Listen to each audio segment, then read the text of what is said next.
Je suis Oudi Keïta, j'ai 28 ans, je suis franco-malienne et je suis née et j'ai grandi en France, issue d'une famille nombreuse de 6 enfants. Et ça fait maintenant 4 ans que je vis au Mali. Je suis venue au Mali le 1er novembre 2018 afin de réaliser un rêve d'enfant qui était de créer ma marque de vêtements. Donc comment j'en suis arrivée là ? Je vous explique. Tout d'abord, il faut savoir que voilà, j'ai grandi en France, j'ai fait des études, j'ai toujours durant mes études, cherché à faire les choses bien, à viser l'excellence, à avoir un parcours académique top.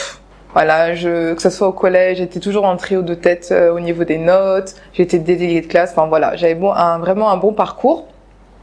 À la suite de mon bac ES, j'ai fait 2 années de classe préparatoire ECE, j'ai intégré une école de commerce, Grenoble École de Management.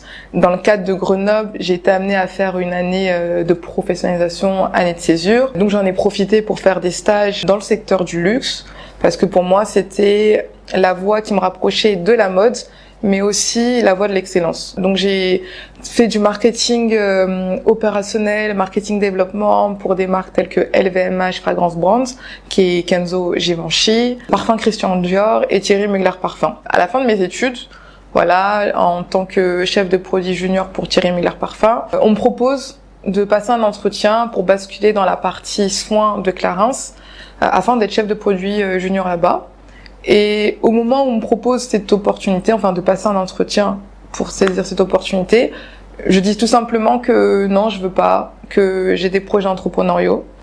À ce moment-là, il y avait rien qui était concret, il y avait rien qui était fait. J'avais pas grand-chose, j'avais juste l'idée de vouloir lancer ma marque de vêtements. Au début, vraiment, mon objectif et mon idée, c'était d'avoir un emploi stable, de travailler, de vraiment avoir un équilibre financier parfait, mais tout à côté, penser ma marque de vêtements. Et en fait, à la fin de mes études, je me suis rendu compte que je ne pouvais plus attendre et que ça devenait une urgence pour moi.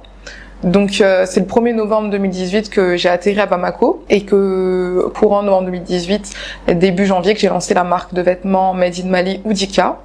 Donc Oudi, mon prénom, et K, la première lettre de mon nom de famille.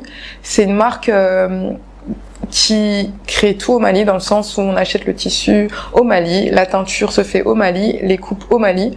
L'idée, c'est vraiment de promouvoir la richesse malienne, de travailler de manière locale, de participer au développement économique, mais par ce que moi j'ai choisi, la mode, qui est une passion qui m'anime depuis que je suis enfant. Du coup, j'arrive à Bamako le 1er novembre 2018, je fais le lancement de ma marque, et en arrivant, je pensais que, ayant communiqué un peu en amont sur les réseaux sociaux, que tout allait bien se passer, que la marque serait reconnue, que les achats se feraient sans difficulté. Mais non, ça se passe pas comme ça. Je me rends compte que l'engouement n'est pas là et que il va falloir que je trouve une solution pour me faire connaître. Donc c'est là que on peut voir un peu la première difficulté, c'est qu'on arrive dans un pays finalement qu'on connaît pas assez bien, où on n'a pas fait d'études de marché et qu'on n'a pas forcément encore les clés pour nous permettre de réussir dans cette première entreprise. Donc voilà, là j'ai une tante qui vient, qui me dit: ah Oudi, le temps que les choses prennent pour ta marque, ça serait bien que tu puisses travailler.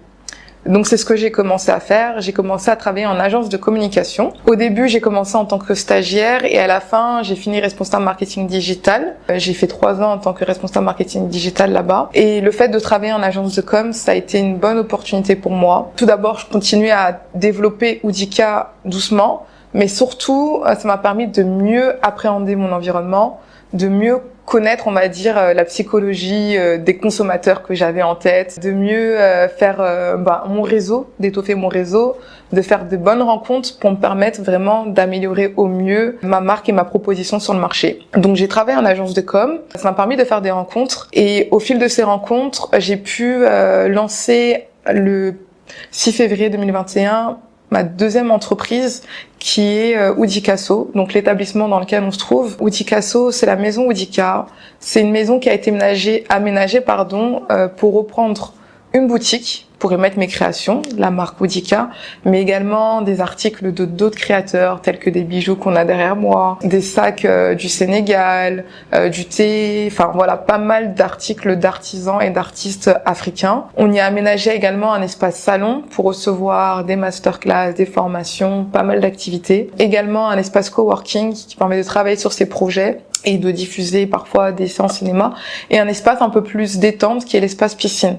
Donc, en fait, Woodikasso, c'est la continuité de l'état d'esprit de Woodika, parce que avec Woodika, on veut permettre à chacun de se développer, d'être vraiment la meilleure version d'eux-mêmes, de soi-même. C'est-à-dire d'avoir des vêtements qui nous permettent de dire qui on est, qui nous permettent vraiment de nous accompagner dans notre challenge de vie.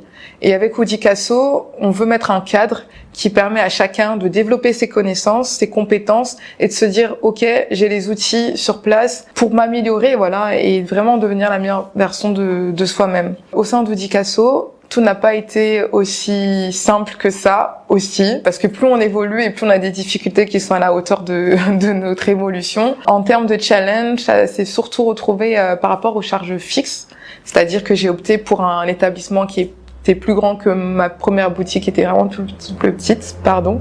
Donc en termes de charges, il fallait aussi pouvoir produire assez et être en mesure de dégager assez d'argent pour subvenir à des charges fixes. Donc ça, c'est l'une des difficultés. La deuxième difficulté également, c'est que au départ, on est dans une entreprise, on fait confiance aux personnes qui nous entourent et parfois on peut être amené à faire de mauvaises rencontres.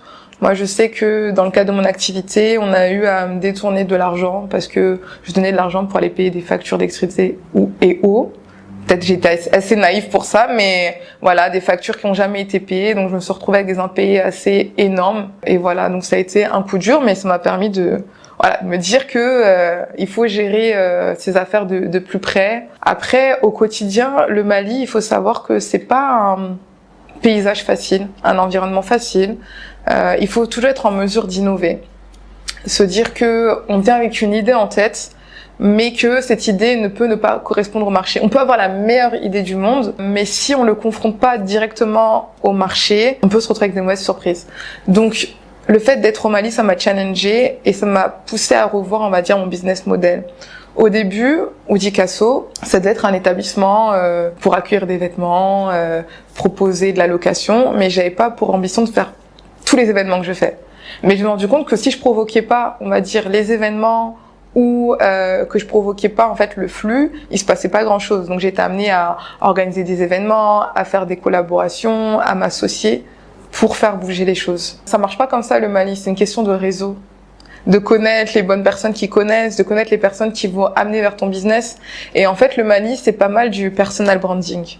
C'est-à-dire que avant de vouloir connaître ton entreprise et de ce qu'elle a à offrir, les gens ils vont vouloir te connaître toi. Donc tu seras la première porte d'entrée pour son entreprise. Donc il faut pouvoir se présenter, aller à la rencontre des gens, réseauter, être sur tous les fronts pour te montrer, mais dans le but de parler et de montrer ton entreprise dans le meilleur possible, en fait, de la meilleure des manières possibles.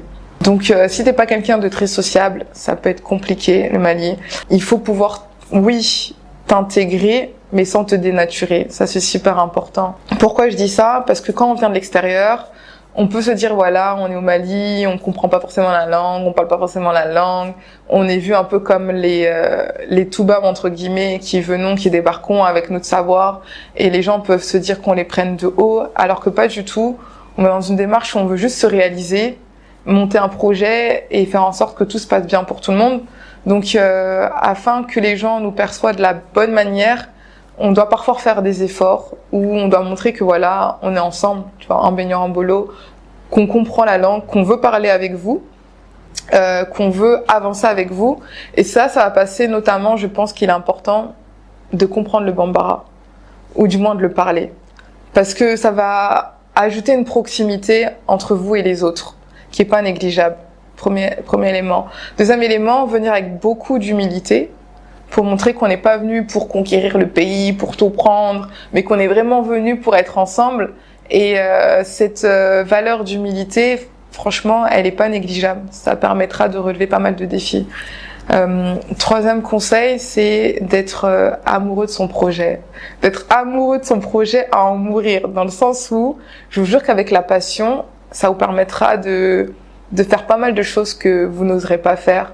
C'est-à-dire, si un jour, par exemple, la dame de ménage vient pas nettoyer l'établissement, bah moi j'aurais aucune crainte ou ça me dérangerait pas de prendre le balai, de nettoyer, enfin de mettre la maison en ordre, ou de se dire ok, comment je vais promouvoir mon espace, bah je vais aller toquer à certaines portes pour expliquer mon projet. Enfin voilà, se dire que l'humilité c'est notre première valeur et ça nous permet l'humilité, la passion pardon, de déplacer des montagnes pour faire avancer notre projet. Si on souhaite entreprendre dans son pays d'origine, c'est tout d'abord s'assurer d'avoir l'environnement familial, amical qui sera adéquat et qui nous permettra vraiment, enfin qui nous soutiendra dans tout ce qu'on entreprend, qui comprendra qu'on se lève tôt le matin, qu'on se couche tard le soir, qu'on n'assiste pas forcément à tous les événements sociaux. En fait, il faut s'assurer d'avoir un environnement bienveillant. Ça joue énormément parce que parfois on est des humains et notre morale il est pas toujours au top. Et si on n'a pas l'environnement qui croit plus en nous que nous croyons en nous-mêmes, ça va être compliqué de soulever des montagnes. Donc il y a ça. Le deuxième facteur.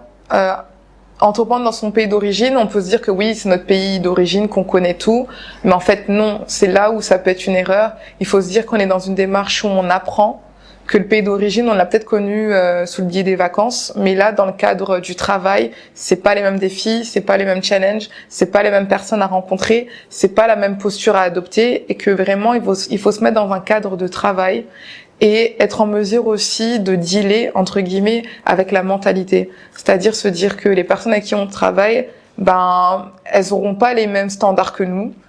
Parfois, on va leur donner une heure, elles viendront pas à cette heure-là, on va les appeler, elles vont pas décrocher. Mais malgré ça, il faut pas se décourager et juste prendre le temps de comprendre les personnes qu'on a en face de nous, tant que ça nous porte pas préjudice et que ça nuit pas vraiment à notre entreprise. Alors, si tu me dis étoile, la première chose qui me vient en tête, c'est le côté guide. Parce que pour moi, les étoiles, elles sont dans le ciel. Ça éclaire, c'est ce qui permet de nous repérer à l'endroit où on est.